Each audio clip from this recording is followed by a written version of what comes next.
So the internal rate of return is commonly referred to as TRI, which stands for the term and terminology used in financial analysis. You will see it very frequently if one day you are brought to work in corporate finance, in auditing, in financial consulting, or even if you work in a company and there are divestment projects, you deal with investors. The IRR is a key element and a very commonly used element. What does it correspond to? It corresponds to the profitability of a project. The TRI is obtained. In reality, it is the rate that allows you to equalize your investment flows and future income flows, ensuring a balance between the two. So it's in a way a joke with zero value, which means that you begin to earn money. During the evaluation process, we will compare the TRI with the minimum profitability to determine if the investment is worth considering, expected by the investor. That is to say, if your minimum expected return on investment for projects is 10% and your IRR is at a higher level, such as 11, 12, 13, or even more percent, then in this case, you consider the investment to be interesting.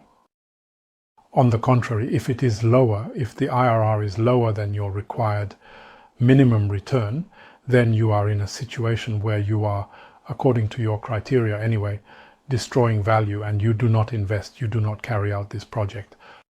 In general, companies typically use multiple criteria. One commonly employed criterion is the valve, which is frequently practiced by companies. The IRR can be complementary. From the perspective of an investment fund investor, the use of IRR, the calculation of IRR, on the other hand, is very common. So what is quite surprising is that investors from an investment fund will tell you, my internal rate of return, it's a relevant criterion. However, the DCF method is not relevant. His main focus is primarily on multiple methods of valuation. Nevertheless, it is important to mention that the TRI method and the DCF method share identical parameters. These are future flows, so there is no reason for the flows to be different.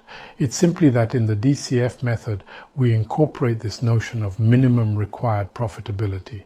So if the investor's minimum profitability is 15%, he will discount based on this criterion.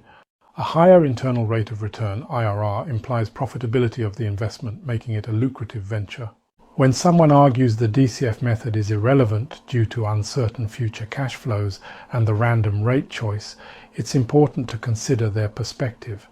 However, it's crucial to analyze the impact of these factors on valuation accuracy before dismissing the method entirely. In this case, it is inconsistent with his decision-making based on the ETI. We can debate the company's ability to achieve future profits, but we cannot dismiss a criterion based on that. These two parameters, these two criteria are homogeneous.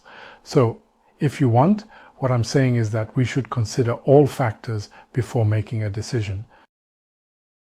On the other hand, it is true that there can sometimes be disconnections with valves and theories that in certain cases are more or less interesting.